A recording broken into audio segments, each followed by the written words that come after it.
She came back one day from a long while of rock-picking under the gnarly trees. Usually the Merkel had been fond of fall and the refreshing cool of winter, but this time it had been much too long for her taste. Even the sun seemed tired, and she had all the rocks she needed, so she decided to treat herself to a long nap.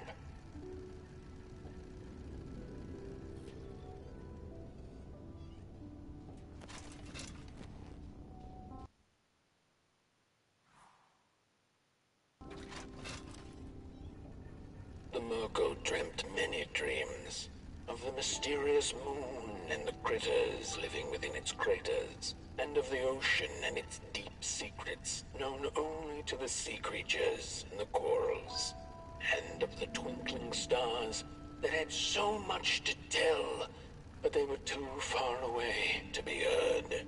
All of it intertwined in a colorful tapestry.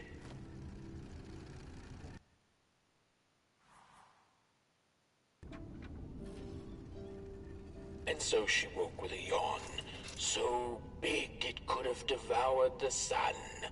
She had slept for just about...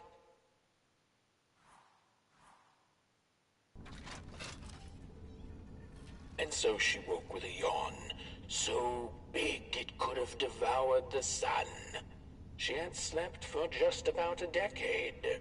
A decent nap by Merkel standards. She smacked her dry lips, looking forward to what the new dawn had to offer as she left her lair and went out into the cool night. "Wait a minute," she exclaimed. "Night?"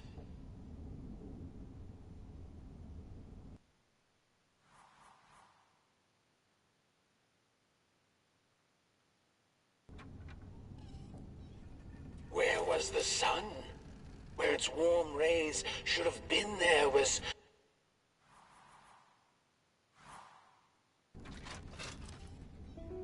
Where was the sun? Where its warm rays should have been there was only the vast night sky, not a star on its face. Well, the Merkel mumbled softly to herself, winter was late, so now the sun must be late too. Proud over her sound logic, she went back to her lair to take a complimentary nap.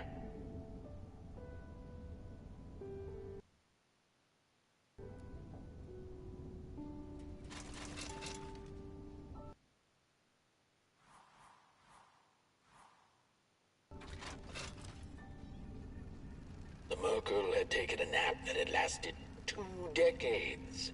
Now that counts as oversleeping even by Merkel standards. She had awoken anxiously this time, feeling misplaced and confused. The confusion grew further into panic when she was greeted not by the sun's life-giving caress, but once again by the silently mocking night sky.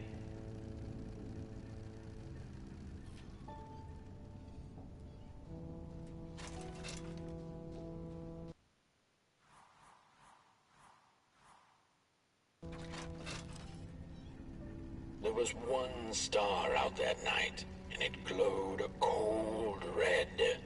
Who took the sun away? The Merkel asked it. But it was too distant, so she could not hear its reply if it had one. The Merkel had never felt so empty and alone. Lost in quiet despair, she managed to open up to the winds and followed their gentle push south down the midnight walk and to the Darklands.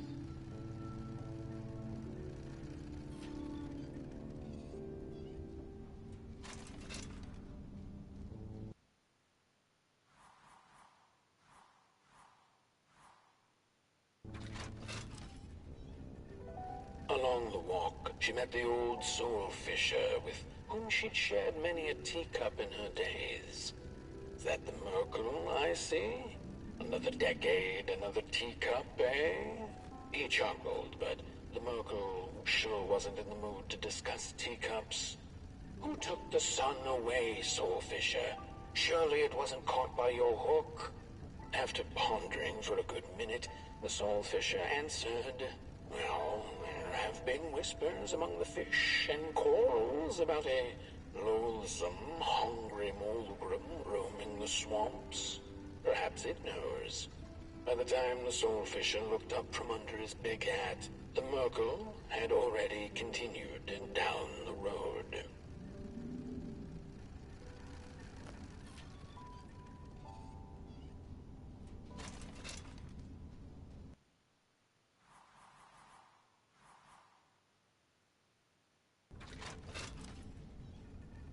After a long while of following oversized snail-like tracks in the mud, trudging deeper and deeper into the mushroom-ridden swamps, the Merkle heard a harrowing howl. Up on a hill stood a looming figure, dark and still in the quiet of the night. Lo and behold, the Mulgrim, she thought to herself in slack-jawed awe.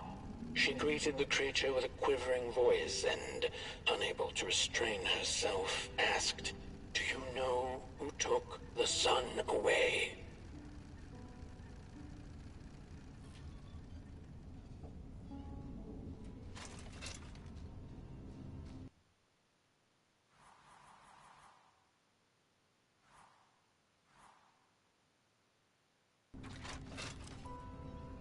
Talking to monsters had never been any Merkle's forte, but this meeting proved spectacularly disastrous. Barely escaping the gnashing teeth of the Mulgrim, she managed to escape by jumping into a lake, following its stream away from the swamps. Although the Mulgrim was far behind her, she could still hear its melancholy howl. "Mad with grief," she mumbled, "as I will be unless I find the sun again." Tired from running, she searched for shelter and found a dark, dank cave. Cozy, even by Merkle's standards.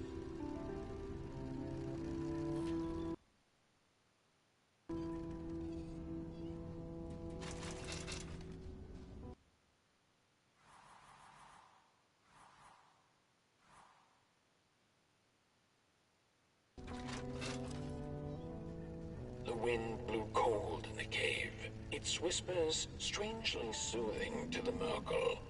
As it turned out, the whispering belonged to a pack of starving crawlers who had begun circling her, their language known only to the dark itself. "What are you searching for, little limb tree?" they sounded in guttural unison. "These are dark days, and your kind does not belong anymore." The Merkle gathered her courage. "I am looking for the sun. I know you crawlers eat fire for dinner. Did you eat it?" They sniffed her lantern hungrily, and instinctively, she offered its flame to them.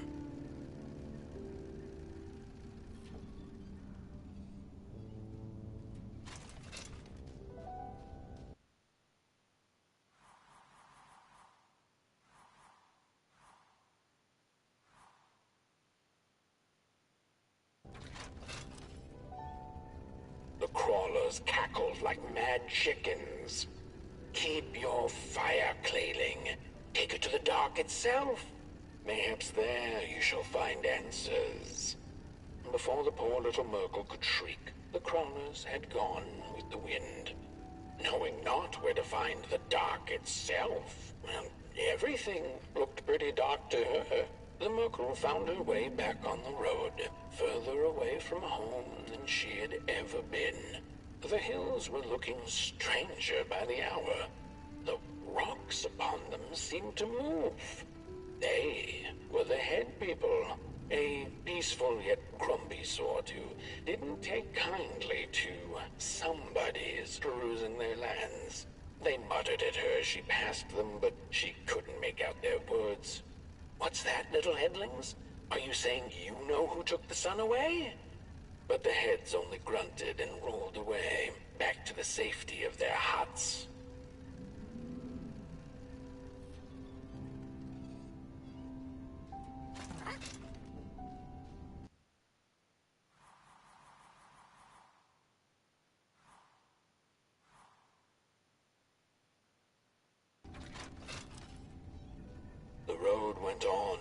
the shadows grew all around her. Was this the dark itself? Not sure whether she was alone, she asked out loud, "Does anyone out here know who took the sun away?" By the side of the road lay 3 peculiar faceless and person-sized dolls wrapped in muddy bandages. A stone's throw away lay some strange masks. The Merkle followed her instincts and put the masks back on. And the dolls did come to life. They began to dance a haunting dance around her, and before she knew it, she was dancing too. When it was all over, their masks fell off and they went back to lifelessness. The Merkle silently thanked the dolls for the dance and went on her way, deeper into absolute darkness.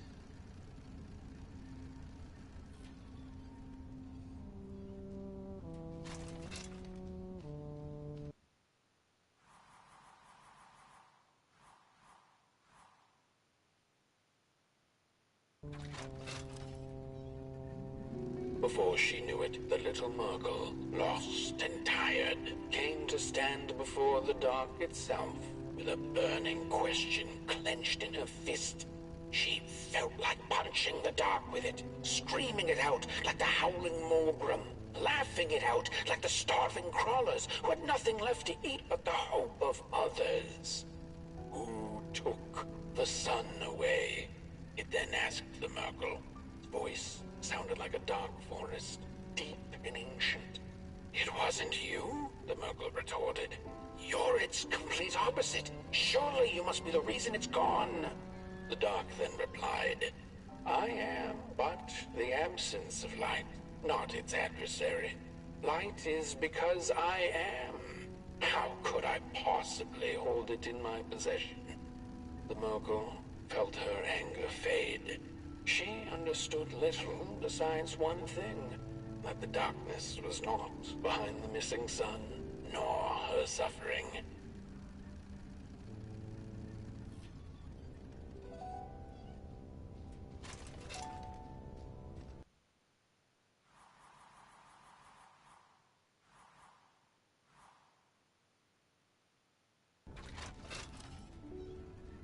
Had her journey been for naught? Would she ever feel the rays of the sun again? Bask in their glory, pick rocks on a cloudy summer's day? The Merkle was alone in her questions, but then again she wasn't. The dark held her in a blanket of nothingness that was cold and warm at the same time. "So," she sniffed, "what do I do now?" To which the dark itself replied, "You don't have to do anything." She took an hour's nap then and there, the blink of an eye by Merkle standards, and then she began the journey back home, which seemed much shorter now than it had before.